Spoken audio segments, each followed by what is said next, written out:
Kuri wa kane igenekerezo rya 12 ukwezi kwa mbere umwaka wa 2023 aho muririmbyi aririmba indirimbo zo guhimbaza Imana Yannick Yuta yahura n'abamenyesha makuru mu ntumbero yo kuramukanya hamwe no guhura nabo kugira ngo hababwire ibijanye n'ibikorwa vyiwe ariko arakora. Objectif principal ya mbere kwari kugira ngo duhure turamukanye ipfurizanye umwaka mushasha.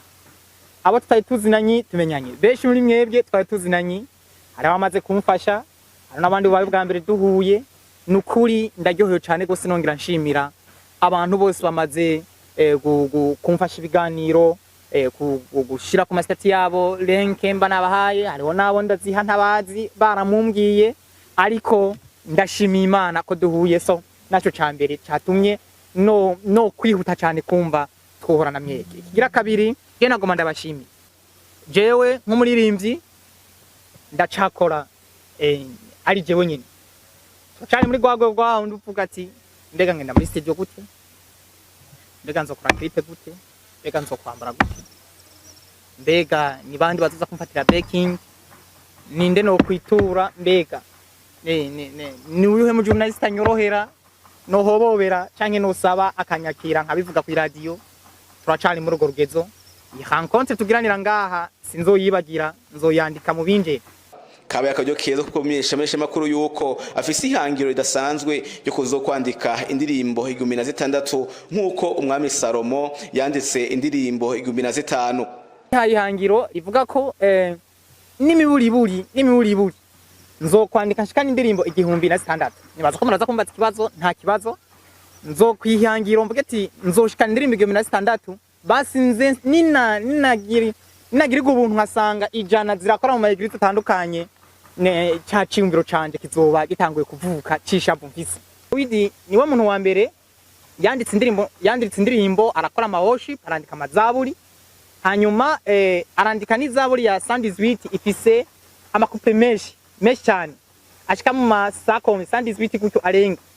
Hanyuma yari yaravye umuhungu yitwa Salomo yari umwana wa Mungu yitwa Salomo yarafise ubwenge bwishi yaratunze yarafise ibintu byishi yari bize cyane mugabo ibiri yavuga ngo yanditse indirimbo 1500 n'imigani 2000. Hanyuma je nariyumvire none yavyanditse arihe ko atamwanya yarafise jewe ko ntari president simbe n'umushinga amateka kubera iki umwami yari bize nka kuya kwandika indirimbo 1605 nanje ngo ncinandika 10 ngo nze mvuge ngo narumuririmbye cyane ihangiro yuko nimuri buri nzomusumbima murakoze.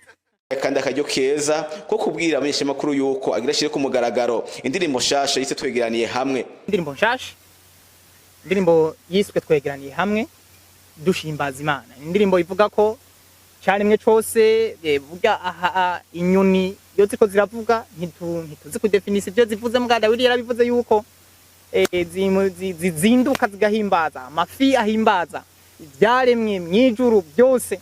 Rero nanje muri yo ndirimbo nari navuze tireka ndabihamagare impemu yavyo twegeranira ahantu hamwe duhimbaza Imana. Ico ndirimbo ivuga navyo mudufashe kubivuga aducakurikira iyindi twise umuco demeza ko nakyo n'umuco w'Imana zose za shooting umunsi umwe zakorewe hamwe amahurisima yabaye amwe no kuvuga ngo navyo twashaka ari byo bikorwa vya mbere twagomba guhera kuno mwaka navyo mudufashe mu bishigikire ibisigaye naryohe ko tumenyanye ko twicaranye ko mwese muri rusange muvuga izina ry'Imana muri ngaha kandi mufise dupfuhe ryo gushikana ibikorwa imbere nukuri yari ivyo ko umuririmbyi Yannick Yuta amaze gusora indirimbo atari nke aho twabwira ibendera nahawe isezerano uri intwari eka n'izindi.